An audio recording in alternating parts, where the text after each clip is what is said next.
Hey, this seems weird. I know, I get it. It doesn't need to be though. You know, digital stand-up, regular stand-up, they're pretty much the same thing. I'm used to performing for open mics with no audience, and now I still don't have an audience. So I'm right in my comfort zone up here. You're right in your comfort zone at home. Why ruin a good thing, you know? Actually, I'm more comfortable now because now when I'm mid-set and the non-existent audience is telling me that I'm not funny, my outfit looks bad, I can just incognito, and now I'm funny again. Also, I have more creative freedom up here. If this wasn't digital, could I do this? Better yet, could I do this? No, I'm not wearing a wig. I'm bald. I shaved it myself. Nobody wants to be that guy that caught COVID from their hair. That's embarrassing. But stop mistaking me for other bald men. Like, no, I'm not this guy. And I'm not this guy. And you can bet your ass I'm not this guy. God, he's so beautiful.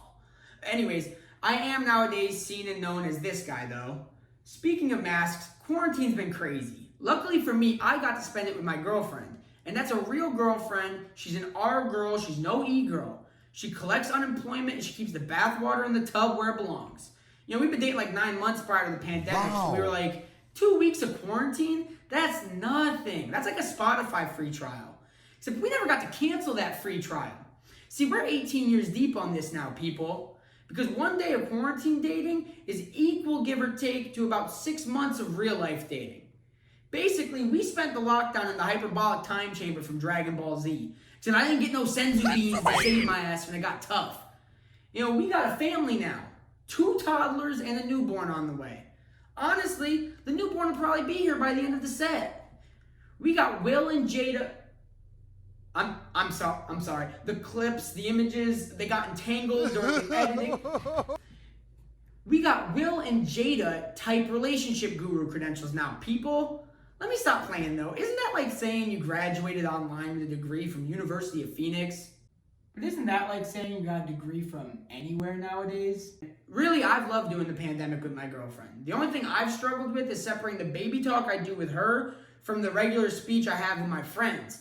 Because we have our own language now. You know, we got a wub language. And you need a Duolingo and a Rosetta Stone just to follow a conversation.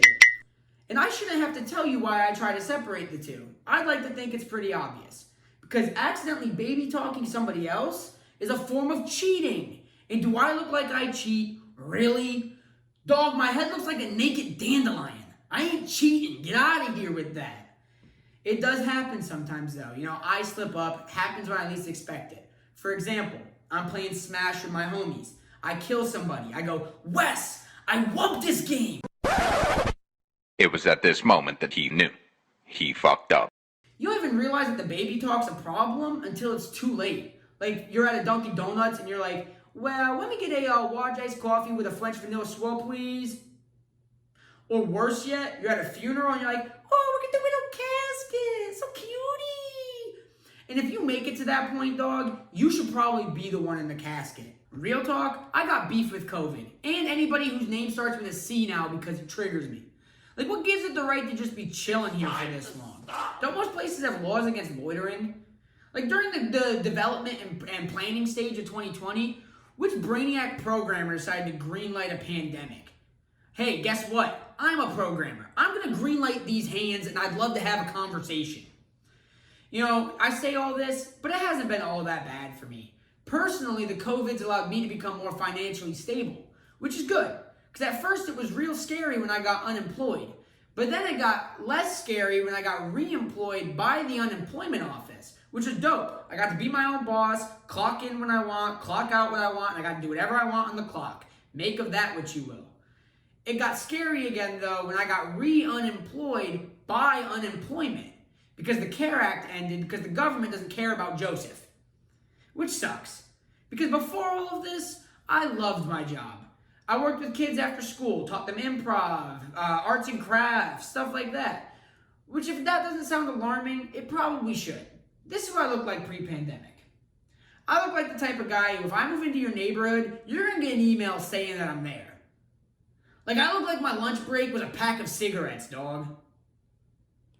I look like that type of guy who I'm driving the ice cream truck around the neighborhood. I'm playing the music, but I'm not selling no ice cream. I'm just looking for the sights of the neighborhood. You know what I'm talking about? Ooh, let me get that real quick.